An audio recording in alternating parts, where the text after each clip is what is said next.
We started this journey by chance. It's not what you think it is. It's a channel of new discoveries, jolly things and complicated things too. Let's Falooda, oh oh oh oh. Let's Falooda, oh oh oh oh. Let's Falooda, oh oh oh oh oh oh oh. Hi everyone and welcome back to another episode of Let's Falooda. Today we are going to talk about Sri Lankan festivities, but in particular how Sri Lankan that move abroad, in particular in Italy, celebrate these Sri Lankan festivities. Yes, I don't know if you remember, but also in our very first video we talked to you about how the Sri Lankan community is very much connected to its cultural roots, and since the beginning they have always been bringing their traditions and customs in the country they moved to. Now, Sri Lankan festivities are mainly connected to the main religions of Sri Lanka, so Buddhism, Catholicism, Tamil religion and the Muslim religion. So we thought that it could be interesting to talk about these festivities and see how Sri Lankan people in Italy celebrate them. So let's begin. So we will talk about Catholic and Buddhist festivities mainly because they are the one we are related the most. But we know that in Tamil and in Muslim religions both have rich cultures and celebrations. Okay, so let's start from Christmas. Now, Christmas calls for huge celebrations for all the Sri Lankan people who live in Italy. I mean, Christmas is celebrated everywhere, but here, at least here in Italy, especially in cities where there is like a big percentage of Sri Lankan people, they used to, and actually they still organize Christmas shows and events with food, children performances and like traditional dances and stuff, where all the community gets together and celebrate this event.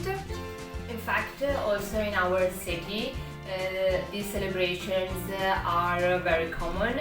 In fact, we remember that when we were little, we used to go to rehearsals for these shows, and our mothers prepare us the costumes and the dresses, sometimes traditional dresses, Sri Lankan dresses, for these events.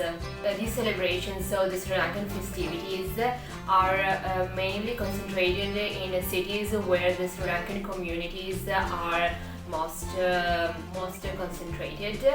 In fact, we think about Milan, Naples, Catania and also other cities all over Italy.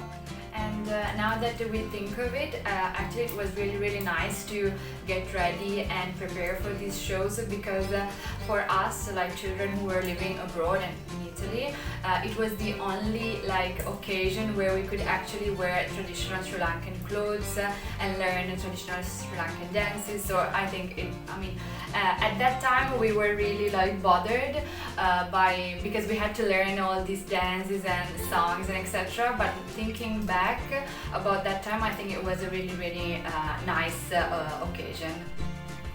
So now let's move on and talk about the celebration of New Year. As we all know, also in Sri Lankan, the 1st of January, all the people celebrate the New Year's. But the funny thing is that in Sri Lankan, people celebrate New Year's 2 times. Because they also celebrate the Buddhist and Tamil one. Is celebrated also by the Sri Lankan people who live in Italy. The Buddhist New Year is celebrated in April. We cannot say the precise date because it changes every year, but according to Sri Lankan astrology, it is when the sun moves from the house of Pisces to the house of Aries. In the days leading up to the celebration of New Year, in Sri Lanka people, but also here in Italy, people clean their houses and throw away all their old stuff, both clothes and furniture. In fact, there is a lot of things to do during this period. Yes.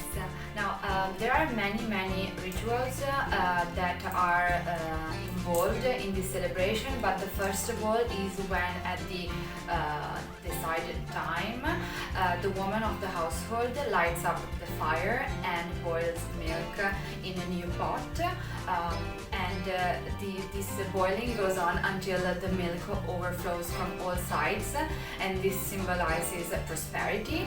And after that, generally the mothers start preparing the kiribat, which is milk rice essentially, which is served for breakfast together with all the other sweet dishes and delicacies from cookies, scone, and asmi, and many other stuff that we had already talked about in our Instagram post and previous videos.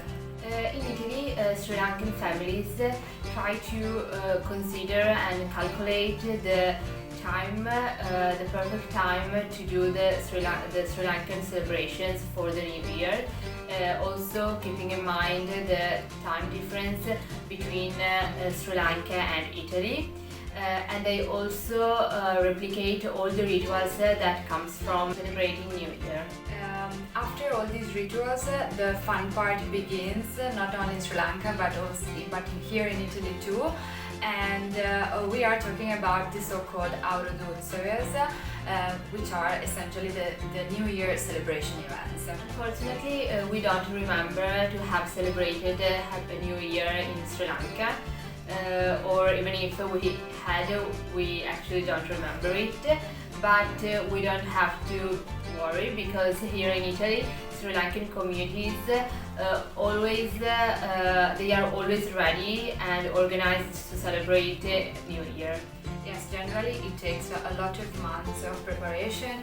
Generally they rent a huge open air ground and open air space where they put tents and different stalls and stands with all the necessary decorations, and they organize a set of competitions and games for everybody.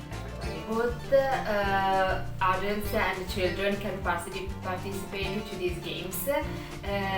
For example, we remember that in these events you have beauty competitions where you have to do the catwalk, and there is at the end of this celebration there will be announced the queen and the king of this event, of the New Year event. Another game consists in dress up like a fictional character, and also this competition has a winner, which is most of the time announced at the end of the game. And then we have the whole set of sports kind of competition, like races where you have to basically jump inside these potato sacks and try to win, or other games where basically you have to walk with a spoon in your mouth and a lime or even an egg on the spoon.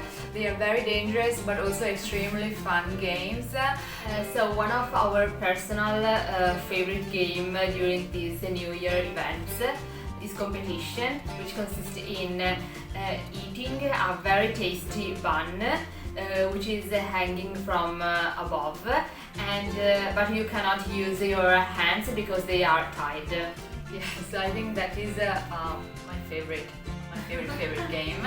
Anyways, all these, there are many other games and competition we did not mention, but they lasted the whole day, and in the end, the winners of the game get their prize, like the good prize, but generally, most of the kids get something as a sort of a participation kind of gift. So everyone leaves these events very, very happy. Yeah. Another important celebration or festivities for Sri Lankan people here in Italy is the 1st of May, which is where hundreds of Sri Lankan all over Italy, but also from abroad, come to Italy, in particular to Padua, to celebrate this event, this celebration of Saint Anthony of Padua. Yeah, probably the 1st of May is known in Italy but also in other parts of the world as the the day of the worker. But for Sri Lankan people, this day it has always been a day where the community gets together and they visit the cathedral, and they have this huge picnic all together in Prato della Valle near the church.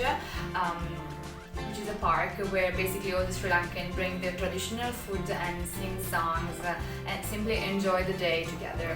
Moving on, there are a couple of Buddhist festivities which are not very common for us, as we didn't have the possibility or the chance to celebrate them in Sri Lanka as we live here in Italy. One of these events is Vesak. Vesak is a full moon day in the month of May, and it commemorates the birth, the enlightenment, and also the death of Buddha. And all of these three events happened on the same day but in different years, and that is why Vesak is such an important celebration. Vesak is, as she said, the celebration of full moon, but as you know, in Sri Lanka every month people celebrate the day of full moon. In fact, people do not go to work and the children do not go to school. It is basically a public holiday. The other festivity is Poson, which is also the celebration of full moon, which is celebrated around June.